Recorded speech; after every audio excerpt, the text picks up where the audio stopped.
Combined motion বা মিশ্র গতি। এই জিনিসটা কি? এই জিনিসটা হচ্ছে যে এখানে আমার দুটো গতি একসঙ্গে থাকবে। একটা হচ্ছে যে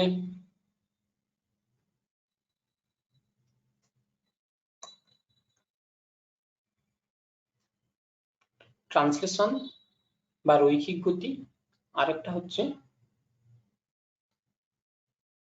রোটেশন বা ঘূর্ণন গতি। এই দুটো মোশন কি হবে, একসাথে যদি কোনো সিস্টেমের থাকে তাহলে সেই ধরনের মোশনকে আমরা কি বলবো না কম্বাইন্ড মোশন বা মিশ্র গতি। মিশ্র মানে বুঝতে পারছো যে দুটো একসাথে কি হবে, মিশ্রিত হয়ে থাকবে। ঠিক, তো এই যে কম্বাইন্ড মোশন আছে, এই কম্বাইন্ড মোশনের ক্ষেত্রে কি কি বের করতে দেয়? প্রথম যেটা বের করতে দেয় যে কোনো একটা কণা পি এর বেগ কত সেটা বের করতে দেয়। ধরা যাক যে এরকম একটা সিস্টেম আছে, এই সিস্টেমটার যে কোনো একটি কণা, ধরো এটা, এই কণাটার ভেলোসিটি হচ্ছে যে ভি পি। এই কণাটা পি বিন্দুতে আছে তাই পি পার্টিকেল, আর এর সেন্টার অফ মাস সেটা হচ্ছে যে এই জায়গায় আছে, এটা হলো ভি সেন্টার অফ মাস।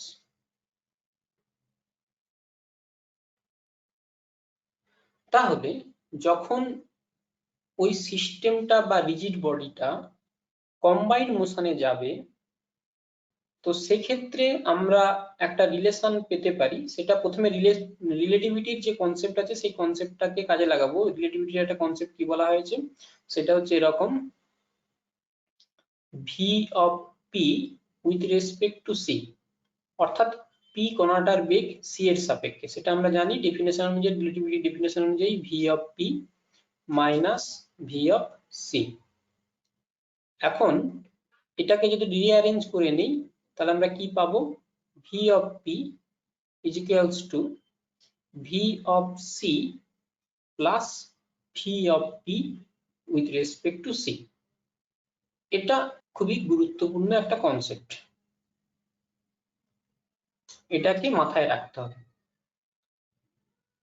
এটার মানেটা কি, এবং এই রুলসটাকেই আমরা খুব ডাইরেক্টলি মনে রাখার চেষ্টা করব। খুবই ইম্পর্টেন্ট কনসেপ্ট। সেটা কি না, রিজিড বডির কম্বাইন্ড মোশনের ক্ষেত্রে যে কোনো কণা পি এর বেগ দুটো পার্ট নিয়ে তৈরি।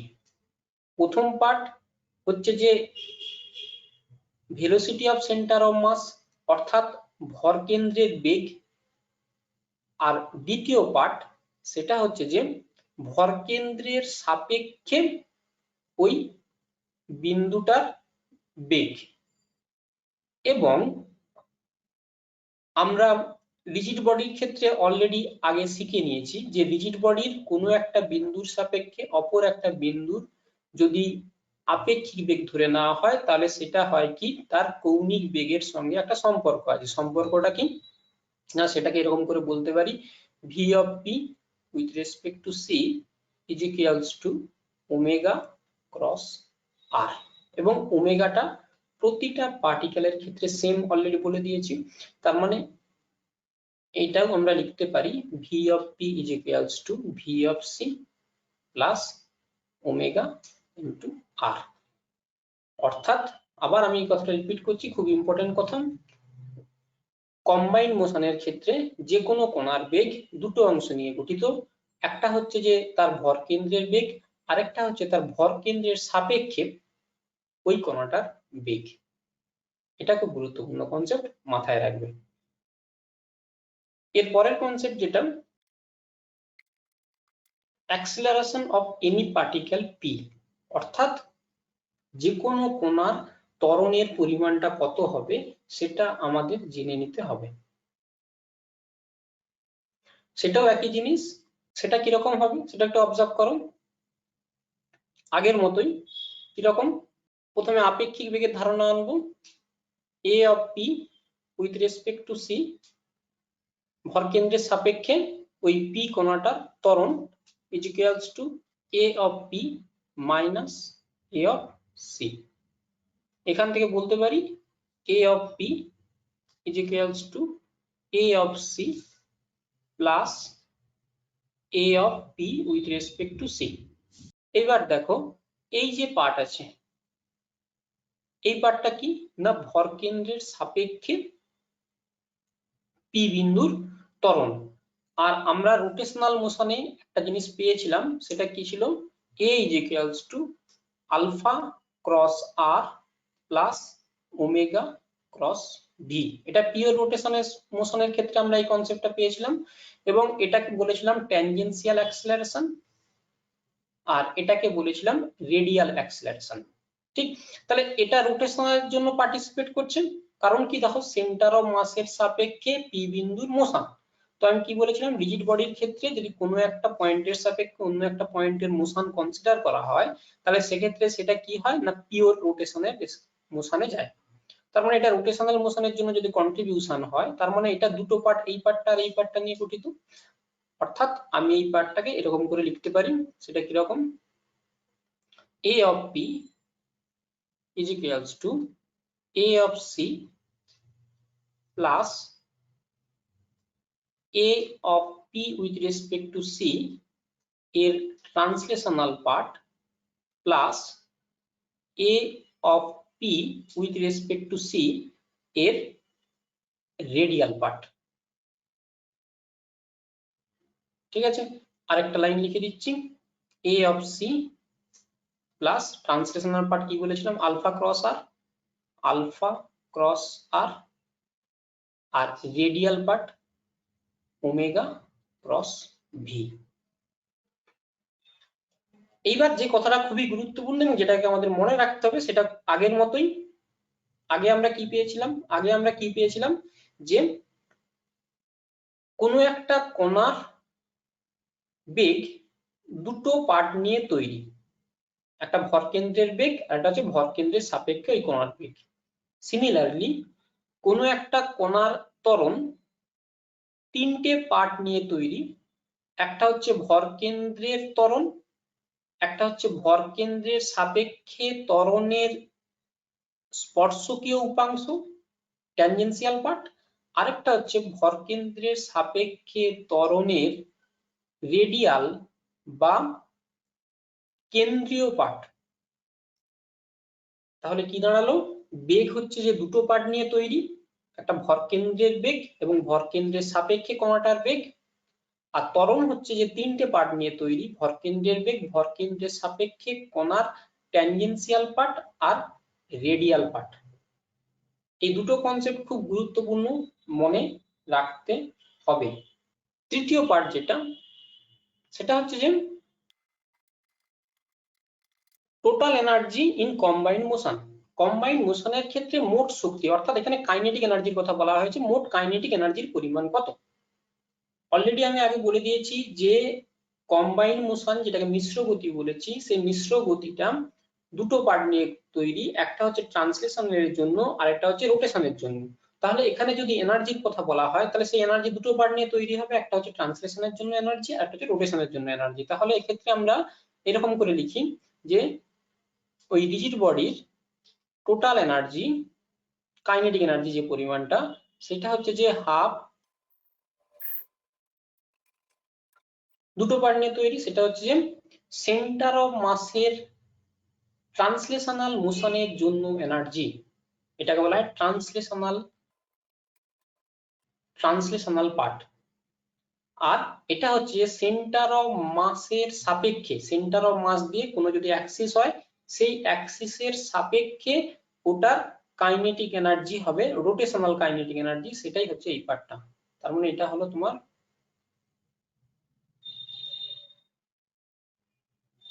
Rotational part. এই হলো কম্বাইন্ড মোশনের মোট কনসেপ্ট। এর পরের কনসেপ্ট হচ্ছে তোমার রোলিং মোশন বা রোলিং গতি। এটা সম্বন্ধে যেই কথাগুলো বলবো ঠিক সেই কথাগুলো মাথায় রাখবে, দেখবে রোলিং মোশনের কোনো প্রবলেম আটকাবে না। প্রথম, এটা হচ্ছে একটা কম্বাইন্ড মোশন, এটা হলো একটা মিশ্র গতির একটা উদাহরণ বা স্পেশাল কেস বলতে পারো। দ্বিতীয় যে কনসেপ্টটা সেটা হচ্ছে যে এটার ডেফিনেশনও বলতে পারো বা এটার কন্ডিশন বলতে পারো, সেটা কি?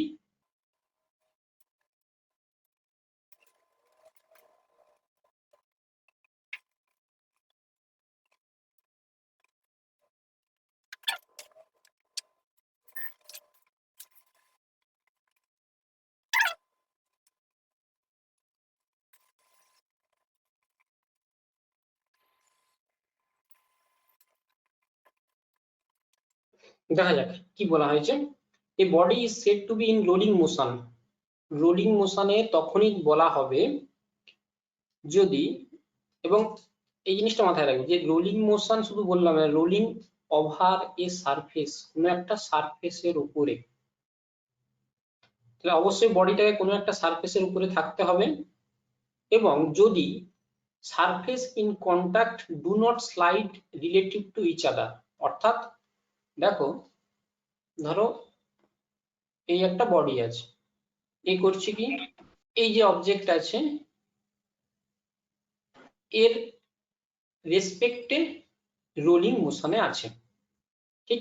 তাহলে এই যে সারফেসটা আছে আর এর যে টাচিং সারফেস, এই দুটো সারফেসের মধ্যে যে যে জায়গা টাচ করেছে সেই দুটো জায়গার মধ্যে যদি কোনো রকম কোনো আপেক্ষিক বেগ না থাকে, অর্থাৎ একজনের সাপেক্ষে অন্যজনের বেগ যদি শূন্য হয়, তাহলে সেক্ষেত্রে কেবলমাত্র টাচিং পয়েন্টে, এটা দেখো লেখা আছে কেবলমাত্র টাচিং পয়েন্টে বা কন্টাক্ট পয়েন্টে যদি তাদের রিলেটিভ ভেলোসিটি 0 হয়, তাহলে সেই মোশনকে আমরা বলবো রোলিং মোশন। তাহলে ম্যাথমেটিক্স এর ভাষায় এটাকে কি বলবো? ধরো এই ব্লকটার যে বিন্দুতে টাচ করেছে সেই বিন্দুটা কিউ, আর সবুজটার যে বিন্দুতে টাচ করেছে সেটা হচ্ছে পি, এবং কিউ এর ভেলোসিটি হচ্ছে ভি অফ কিউ, এবং পি এর ভেলোসিটি যদি ভি অফ পি হয়, তাহলে আমার ডেফিনেশন কি বলছে বা কন্ডিশন কি বলছে, যে V of P with respect to Q, অর্থাৎ কিউ এর সাপেক্ষে পি এর বেগ বা তাদের মধ্যে আপেক্ষিক বেগ ইজ ইকুয়ালস টু 0। এটা কি ইন্ডিকেট করছে? এটা ইন্ডিকেট করছে V of P minus V of Q is equals to 0। That means V of P is equals to V of Q, অর্থাৎ যে পয়েন্টে ওই দুটো অবজেক্ট পরস্পরের সঙ্গে টাচে আছে সেই দুটো পয়েন্টের ভেলোসিটি কি হবে? সমান হবে। যদি সমান হয় তাহলে একজনের সাপেক্ষে অন্যজন, মানে কি নিচের সারফেসটার সাপেক্ষে উপরের যে অবজেক্টটা আছে সেটা কি হবে? রোলিং মোশনে যাচ্ছে বলে আমরা ধরে নেব। তাহলে এটা হচ্ছে কন্ডিশন যে তাদের মধ্যে কোন রকম কোনো আপেক্ষিক বেগ থাকবে না। আগে অলরেডি আমি বলে দিয়েছি যে কি বললাম, যে যখনই কোনো বডি কম্বাইন মোশনে যাবে সেক্ষেত্রে তার যে কোনো একটি কণার বেগ দুটো অংশ নিয়ে তৈরি। কি কি? সেটা হলো তোমার সেন্টার অফ মাসের ভেলোসিটি আর সেন্টার অফ মাসের সাপেক্ষে ওই কণাটার ভেলোসিটি, ঠিক? তাহলে এখানে এই যে নিচের যে বিন্দুটা আছে সেই বিন্দুটার দিকে একটু অবজার্ভ করি, যে বিন্দুটা টাচে ছিল এখানে কি হচ্ছে, এই যে বিন্দুটা যেটা টাচে আছে পি বিন্দুটা, সেই পি বিন্দুটার ক্ষেত্রে এই দিক বরাবর একটা ভেলোসিটি থাকবে ভি সেন্টার অফ মাস, আর তার এই দিক বরাবর একটা ভেলোসিটি থাকবে সেটা হচ্ছে ওমেগা আর। কারণ কি? V of P with respect to C এটা ওমেগা ইনটু আর, ঠিক আছে? Omega into R. এবং এটা কোন দিক বরাবর হবে? দেখো এই এই পার্টিকেলটা বা এই সিস্টেমটা কোন দিকে ঘুরবে? এই দিক বরাবর যদি রোটেট করে তাহলে ওমেগা আর এর ডাইরেকশন কোন দিকে হবে? এই দিক বরাবর। এই দিক বরাবর যদি ডাইরেকশনকে আমি আই ক্যাপ ধরি তাহলে আমার অ্যান্সারটা কি দাঁড়াচ্ছে? V centre of mass minus omega R into I cap.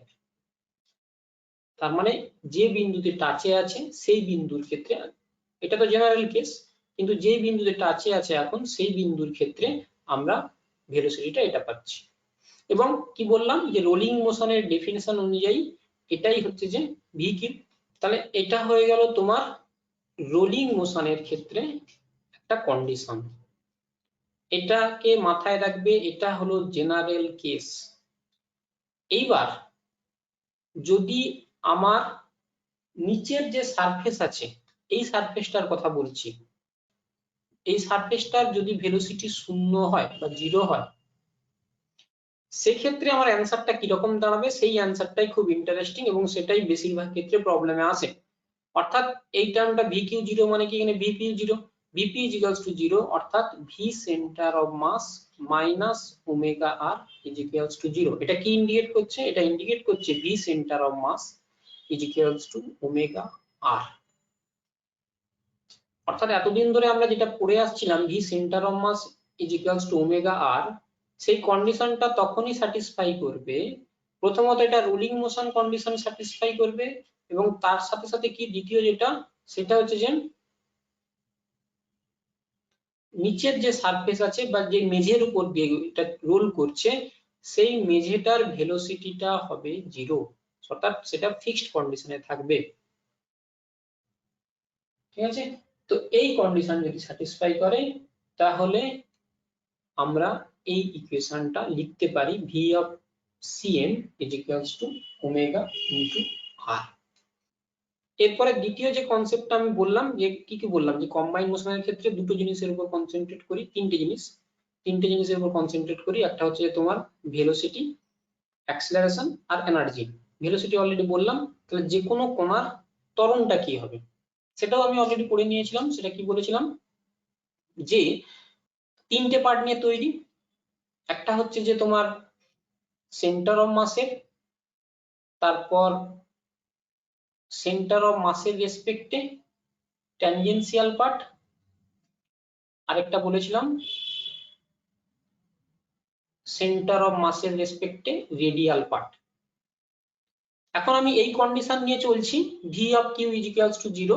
V of Q is equals to zero মানে কি, V of P is equals to zero. এবং এটা জানি, এখানে আমরা একটা কন্ডিশন জানি, রেডিয়াল পার্ট সমান omega into V of P. তার মানে কি V of P is equals to zero হওয়া মানে কি, এই পার্টটা কেটে বাদ চলে যাচ্ছে।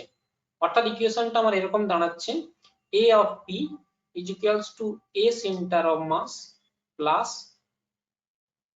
একবারে এটা লিখে দিচ্ছি, এটা কি ছিল, আলফা ক্রস আর, তাহলে আলফা ক্রস আর হয়েছে।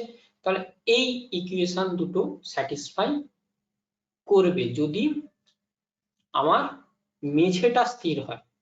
রোলিং মোশনের ক্ষেত্রে এটা, কিন্তু রোলিং মোশনের সঙ্গে যদি আরেকটা কনসেপ্ট অ্যাড হয়, কি কনসেপ্ট না, মেঝেটা আমার স্থির, সেরকম কনসেপ্ট যদি অ্যাড হয়, তখন তুমি এই ইকুয়েশনটা আর এই ইকুয়েশনটা লিখবে। ঠিক আছে, আচ্ছা, এরপর রোলিং মোশনকে এখান থেকে, এই যে দুটো ইকুয়েশন পেলাম, এখান থেকে আমরা আবার দুটো ভাগে ভাগ করব। একটাকে বলবো ইউনিফর্ম পিওর রোলিং মোশন, আরেকটাকে বলবো accelerated pure rolling motion. Uniform motion তোমরা অলরেডি শুনে নিয়েছো। ইউনিফর্ম মোশন মানে সেখানে কোনো রকম কোনো অ্যাক্সিলারেশন থাকবে না, অর্থাৎ কেবলমাত্র একটা ইকুয়েশন থাকবে, V of centre of mass is equals to omega R, এবং a of P is equals to zero. যে কোনো পার্টিকেলের অ্যাক্সিলারেশনটা জিরো হবে, সেই কন্ডিশন যদি স্যাটিসফাই করে, তাহলে a of P is equals to zero মানে কি, এটা ইন্ডিকেট করছে a of centre of mass is equals to zero, এবং alpha cross R is equals to zero. আর যদি অ্যাক্সিলারেশন নিয়ে যায়, মানে অ্যাক্সিলারেটেড পিওর মোশন হয়, সেক্ষেত্রে কি দাঁড়াবে, সেক্ষেত্রে লক্ষ্য করো, সেটা দাঁড়াবে এরকম, যে যেই বিন্দুতে টাচ করছে, কেবলমাত্র যে বিন্দুতে টাচ করছে, যে বিন্দুতে টাচ করছে সেই বিন্দুটার ত্বরণ বা অ্যাক্সিলারেশন জিরো। তার মানে এখানে দাঁড়াবে V of centre of mass is equals to omega R, এটা তো অলরেডি পেয়ে গেছি। আরেকটা হচ্ছে যে a centre of mass is equals to alpha into R. তাহলে এটা দাঁড়ালো অ্যাক্সিলারেটেড পিওর রোলিং মোশনের ক্ষেত্রে, যেখানে কি দাঁড়াচ্ছে যে প্রতিটা পার্টিকেলের কিন্তু একটা করে অ্যাক্সিলারেশন আছে, এই জন্য এটাকে নাম দেওয়া হয়েছে অ্যাক্সিলারেটেড রোলিং মোশন। এর সাথে আরেকটা কনসেপ্ট স্পেশালি ইউনিফর্ম রোলিং মোশনের ক্ষেত্রে এটা জানবো আমরা, এবং এটা খুবই গুরুত্বপূর্ণ কনসেপ্ট, এখান থেকে কিন্তু প্রচুর প্রবলেম আসে। সেটা কি ছিল, ধরো এরকম একটা বডি আছে, সেই বডিটা রোলিং মোশনে যাচ্ছে, যার সেন্টার অফ মাস এই দিক বরাবর ভেলোসিটি, এবং ওমেগা কৌণিক বেগে সেন্টার অফ মাসের রেসপেক্টে এটা ওমেগা কৌণিক বেগে রোটেট করছে। এক্ষেত্রে প্রশ্নটা কি আসে, যে কোনো একটা পয়েন্ট, যে কোনো পয়েন্ট, ধরো এরকম একটা পয়েন্ট আছে, এই পয়েন্টটা পি লম্বের সঙ্গে একটা কোণ করছে, সেই কোণটা কত না থিটা।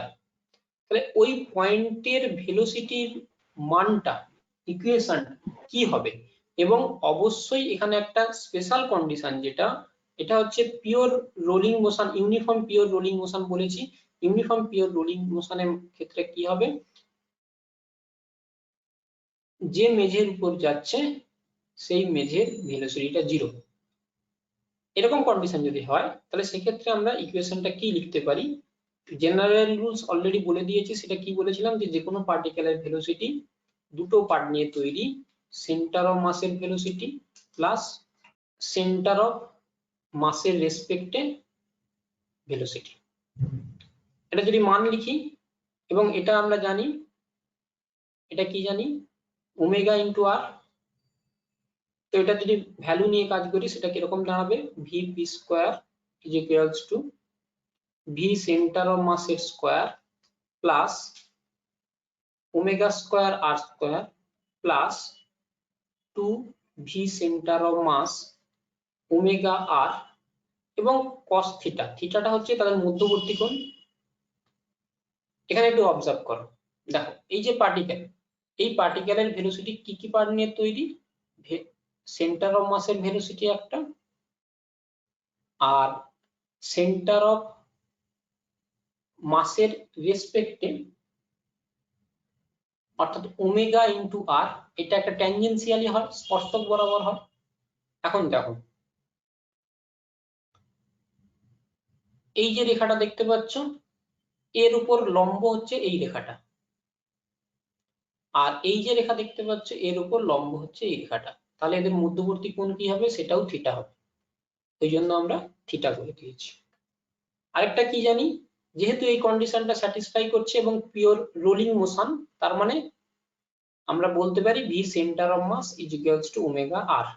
এই মানটা যদি এখানে বসিয়ে দেই, বসিয়ে দিলে কি পাবো দেখো, একটু লক্ষ্য করো, ওমেগা আর এর জায়গায় ভি সেন্টার অফ মাসের square plus v centre of মাসের স্কোয়ার প্লাস এখানে ওমেগা আর আছে মানে v centre of mass 2 into v centre of মাসের স্কোয়ার ইন্টু কস থিটা। এক্ষেত্রে এবার আমি কমন নিয়ে নিচ্ছি, 2 ইন্টু ভি সেন্টার অফ মাসের square 1 plus cos theta. 1 plus cos theta, এটাকে বলতে পারি এরকম 2 into cos square theta by 2, অর্থাৎ ভিপি ইজ ইকুয়ালস টু কি দাঁড়াচ্ছে, 2 দুগুণে 4, তার রুট করলে কি হবে 2 V centre of mass into cos theta by 2। এটা হচ্ছে গুরুত্বপূর্ণ প্রবলেম, জয়েন্টের পয়েন্ট অফ ভিউ থেকে এখান থেকে অনেক প্রবলেম আসে।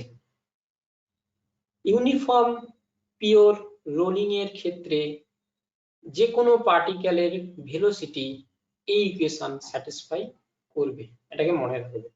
এর পরের কনসেপ্ট যেটা আমরা আসবো, আমরা একটা কথা বলেছি যে রোলিং মোশনের কন্ডিশন কি ছিল, রোলিং মোশনের কন্ডিশন ছিল যে ভিপি ইজ ইকুয়ালস টু ভিকিউ, অর্থাৎ এই যে অবজেক্টটা আছে এটা রোলিং মোশনে তখনই যাবে এর যে বিন্দুতে টাচ করেছে তার ভেলোসিটি যদি VQ হয় আর এর যে বিন্দুটা টাচ করেছে তার ভেলোসিটি যদি VP হয়, তাহলে এই দুজন ভেলোসিটি যদি সমান হয় তাহলে সেটাকে বলা হয় রোলিং মোশন। এখন প্রশ্ন হচ্ছে যদি VP গ্রেটার দেন VQ হয় তাহলে সেই গতিকে কি বলা হয়? সেটাকে বলা হয় ফরওয়ার্ড রোলিং। আর যদি VP লেস দেন VQ হয় তাহলে সেটাকে কি বলা হয়? সেটাকে বলা হয় ব্যাকওয়ার্ড রোলিং। এই কনসেপ্টটাও মাথায় রাখবে, এটাও কিন্তু কনসেপ্টটা প্রচুর ব্যবহার করা হয়।